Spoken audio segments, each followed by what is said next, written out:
Welcome. In this video I'm gonna tell you if you can check how much you have spent on League of Legends.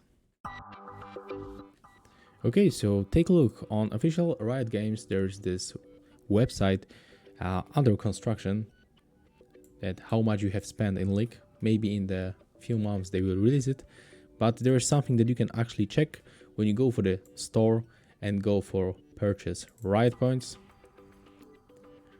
Sorry guys, I mean for the account, and go for the purchase history. You can check Riot points purchase history, and in my case I can find the two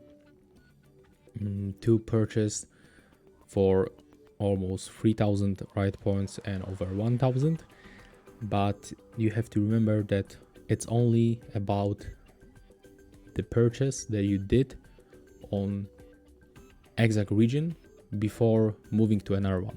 So before that I was playing on the Europe West for like 8 years, and there's unfortunately no history from old regions. So maybe it will be helpful for you if you are playing all time in the same region, for example in North America, or I don't know, Oceania for example. So yeah, that's all for this video. Hope you like it. Remember to leave a like, comment and subscribe to our channel.